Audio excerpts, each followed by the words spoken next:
નમસ્કાર, પ્રણામ, સ્વાગત છે તમારા એક નવા વિડીયોમાં। મિત્રો પસંદ આવે તો વિડીયોને લાઇક, શેર અને નવા હોય તો ચેનલને સબસ્ક્રાઈબ જરૂરથી કરજો। શ્રીમદ દેવી ભાગવત।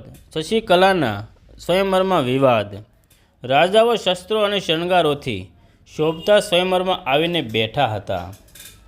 યુધાજીત પણ દૌહિત્ર સાથે આવ્યો હતો। માતા અને સુદર્શન પણ આવી ગયા હતા। આખો સ્વયંવર તેઓનાથી શોભાયમાન થઈ ગયો હતો। તે સમય સ્વયંવરમાં જવાની શશિકલાએ પણ શણગાર કર્યો હતો। તેની સુંદરતા અને અમૂલ્ય આભૂષણોથી લક્ષ્મીજી સમાન શોભતી હતી। સુબાહુના કહેવાથી શશિકલાએ પોતાના પિતાને સ્પષ્ટ કહી દીધું, માતાજીની આજ્ઞા છે અને હું પણ સુદર્શનને મનથી મારો પતિ માની ચૂકી છું, માટે હું સ્વયંવરમાં નહીં આવું। આપ સૌ પોતપોતાને સ્થાને ચાલ્યા જવાનું કહી ત્યાં વ્યાસ ભગવાન કહે છે। રાજન, શશિકલાની વાત સાંભળીને રાજા સુબાહુ ચિંતિત બન્યા। જો તમામ રાજાઓને હું એમ કહીશ કે મારી કન્યા સ્વયંવરમાં આવવાની ના કહે છે, માટે તમે સૌ તમારા સ્થાને ચાલ્યા જાઓ, તો તેઓ ક્રોધિત થઈને મારો વધ કરી નાખશે। પરંતુ તેમ છતાં સ્વયંવરમાં જઈને સુબાહુએ સૌને જવાનું કહ્યું। ત્યારે બીજા અમુક રાજાઓ તો મૌન રહ્યા, પરંતુ સુધાજીત ક્રોધિત થઈ કહેવા લાગ્યા, રાજન, તું ઘણો મૂર્ખ છે। જો એમ જ હતું તો તારે સૌને આમંત્રિત નહોતા કરવાના અને સ્વયંવરની રચના નહોતી કરવી।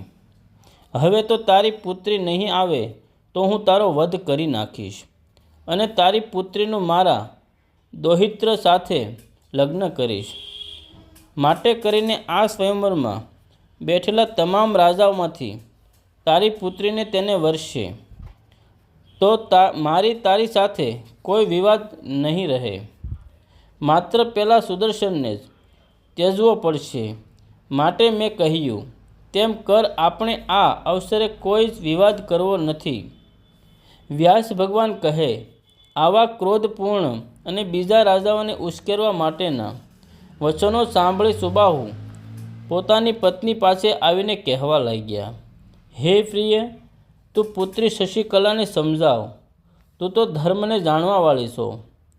અત્યારે સ્વયંવરમાં ખોટો વિવાદ ઊભો થયો છે અને જો તારી પુત્રી શશિકલા નહીં જાય તો મારું મૃત્યુ નક્કી છે।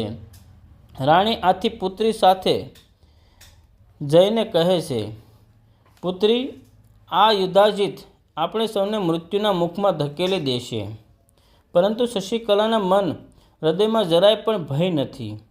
તે કહેવા લાગી, આપ ચિંતા ના કરો ને મારો હાથ સુદર્શનના હાથમાં વિધિપૂર્વક લગ્ન કરી સોંપી દો।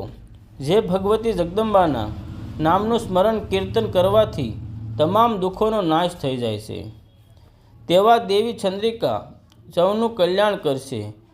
આજે રાત્રિના વિધિપૂર્વક લગ્ન કરાવી મને સુદર્શન સાથે વિદાય કરી દો। હું એકલી તેની સાથે ચાલી જઈશ। જય શ્રી કૃષ્ણ।